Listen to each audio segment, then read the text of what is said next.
Man, the season is here, 2025. We're ready to go, man. And the platform DFW has got you covered. But listen, we're not going to just cover the DFW. We're going to slide to East Texas a little bit. This is my guy, Jordan Ervin, three-star recruit out of Henderson High School. He's committed to Stephen F. Austin University down in Nacogdoches. But listen, he's one of those guys that can play on both sides of the football. We're going to talk about his junior year, his offseason, and what he's looking forward to down at Henderson High School on the platform DFW today. I am your host, Marc Henry. Jordan, man, we appreciate you joining us today, man. First of all, how's the practice been going so far? Man, it's been going great, man. We've been hitting it hard with the fast tempo offense. The defense, we learned new pressures because we got our defensive coordinator out of Rusk, and we got a great staff, man. So we've been hitting it hard, fast tempo. We're doing a lot of conditioning because this offense we're doing, we've had to go with it. So. Absolutely. And let's go back to last year a little bit. You guys missed the playoffs by just a little bit, but you had a great junior season, all district player. Then you go into the offseason and your recruiting starts to pick up a little bit. But talk about the junior season and how that built you to where you are today. My junior season, it was great, man. Glendale game, we lost. We didn't put no points up, but I was reaching out to coaches. I had McNeese. McNeese was hitting my line at the time. We got in touch real bad, and then I got my first offer from Howard Payne. And then after Howard Payne, I shot up, and I got McNeese, and so forth. It went on, and then I blew up when I got UTEP. I got UTEP at East Texas University. And man, after that, man, it was crazy because I ain't know how the attention I was gonna get like that. Cause I ain't really expect like me coming out of Henderson for me to blow up like that and become a 3-star. Cause usually Henderson people they don't really you want to expect them to make it out because we don't go to the playoffs. But you know what I'm saying. I'm trying to change it for the 2025 season, man. Going into the senior year, I'm trying to ball out. So. Absolutely. Well, looking at what you guys got coming back, it's a possibility that you can make it to the playoffs, and we'll get to that in a minute. But the offseason is where you kind of start to get things gelling for you when on the recruiting trail. You get Stephen F. Austin, you get Minnie State, UTEP, and things start to go up for you. But talk about the work that you put in this offseason to get to that level. Man, I was grinding. I was grinding every day with my pops, man. He made sure I was in the gym. I ain't missed a single workout, man.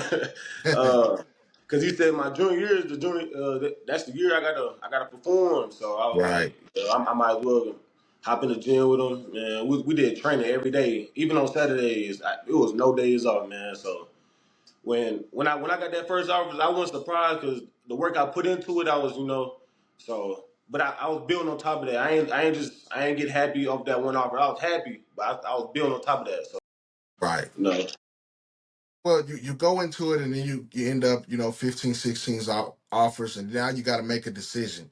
You have to come and say, let me look at where I want to be. You're a two-way player. We're going to get to that in a minute. So you can play on both sides of the football. So you got schools liking you on this side of the ball, and then you got it on the offensive or defensive side of the ball. And you come to a decision. How did you come to that decision, and what school did you end up picking?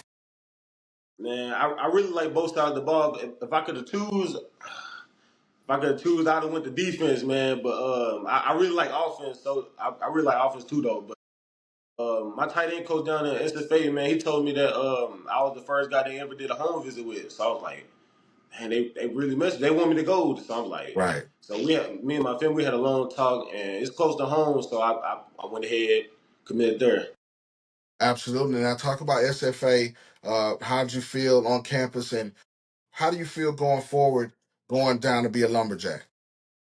Man, it feels great, man. When I first stepped on campus, man, they came and greeted me at the truck. So I was like, oh yeah, this for sure home. So he told me he was like call me tomorrow. Cause I really made my decision during the head coach. Cause the head coach, me and head coach, we locked in at the camp. Back then, it was June 5th, I think. June 5th. Yeah, he offered me at the camp. But man, we hit it off quick right there. Yeah, man, it was just right there. I knew it was home at the camp, man. Cause like I was their top recruit that at that camp. But my freshman year, I was not their top recruit.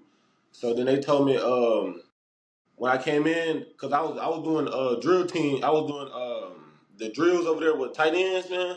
And the officer coordinator came, the head coach came, and they were just watching. I was like, oh yeah. So I'm for sure finna get this right here. So I went to ones. I went 12 out of 12 in ones. So Right. it was great, man. Well, listen, man, you definitely have put in the work. We've kind of been watching you, and we talk often, and it's one of those things where you see the work that you put in and to go up. It's definitely, something that you had to work at, something that you had to build. But now you're committed to SFA. Now you got to turn your attention to the season and make sure that you guys are right. You're in a competitive district: Kilgore, Lindale, Pine Tree, Maybank, Palestine, Highland Chapel Hill, which was a state team last year. They went all the way to the state championship. That's the Blue Bloods of East Texas over there. Talk about that a little bit and how competitive 9-4A is. Man, I district some dogs, man.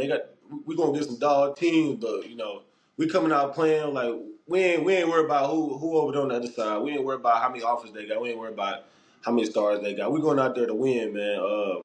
We beat Kilgore last year. Uh, I think it was it 27-24? Yeah, Man, hey, that was a great game right there. But right. we got too happy, man. We thought after Kilgore we were just gonna go all the way, and then it just went down from there. But we're gonna bounce back from that for sure. We ain't worried about that. So Absolutely, man. Listen, I think that you guys have a chance to make the playoffs. You got your QB Howard coming back, as well as Starling, who rushed for over 1,300 yards and 22 touchdowns, and Coleman, and on the offensive side, as well as yourself. I think the proof is in the pudding. The Lions could be on the map. Talk about this little change in defense a little bit. Watching your film from the scrimmage this week against Hallsville, that kind of got you moving in the middle now. You know what I mean? This yeah, also yeah, shows your versatility, that you can jump and play a stand-up linebacker. You've been an edge rusher, a guy with his hand in the dirt for most of your career. Now you kind of stand it up and you're able to move around a little bit. Talk about that. man. To be honest, when they moved me to linebacker, I didn't really like it. But when I first started getting the hang of it, man, it started clicking. But then the scrimmage, we ain't show no pressure, so we ain't do no blitzes because week one they gonna see that, then they gonna try to adjust to it. So we was just doing straight base the whole scrimmage, man. Yeah, we got our whole defense run 20 miles per hour. So yeah, we gonna be flying to the ball, all hats.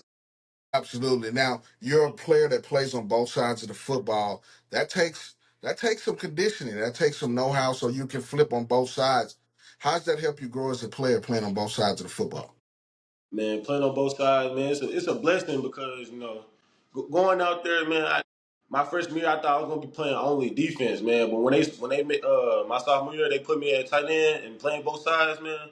I had to really dial in and get conditioned because it's a dog. You gotta be a dog to play both sides of the ball. So Absolutely. yeah, Yeah, well, I definitely, you can see it on your film. And that's the reason you kind of took off as, both sides of the football. Me personally, when we talked about this, I loved you coming off that edge. You know what I mean? But, watching yeah, the tight end film, you were creaming people this week. Pancake blocks yeah. after, but you went to IHOP this weekend. So, I mean, Hey, this is something that you do well on both sides of the football, and that's why you become a 3-star recruit and a guy that, Lions fans definitely can depend on to be great this year. Before we get out of here, Coach Meeks, you mentioned the new coach. How's the coaching staff been doing with you guys, and how have you guys kind of bonded? man, I love the coaching staff. The first day he came in, man, we clicked. He already knew me. I knew him because his dad used to coach my pops back then. Yeah, so he already knew me. We got a great relationship. We talk every day. We talk every day, man. We talk about football every day. Talk about life. So Right. yeah. And then my offensive coordinator, Coach Jordan, man. Hey, I love Coach Jordan. Coach Jordan, my Absolutely. dog. He let me do any play I want out there. I did a kick, Houston kick. Yeah. Man, I killed him. Hey, that's my dog right there. Oh man, but listen, man, this is one of those guys to watch out of East Texas. I think the Henderson Lions on the cusp of doing something great this year. 3-star recruit Jordan Ervin, linebacker, DN, tight end, SFA committee does it all. Now, before we get out of here, Jordan, give out your social medias where everybody can follow you as well. Yes, sir. My IG is Wild Child Irv with two D's on the wild. My Snapchat Say Irv, SayYYerv. My Twitter is Jordan Ervin with two N's on the Irvin. Yes, sir. That's it. Melissa, man, we're going to be following you. We're definitely going to be pulling up, man, in East Texas to see those Lions. This is the platform DFW. We're going to take a small break, talk about a couple scrimmages that we went to this weekend as we get you ready for the 2025 season right here on the platform DFW. Yes, sir.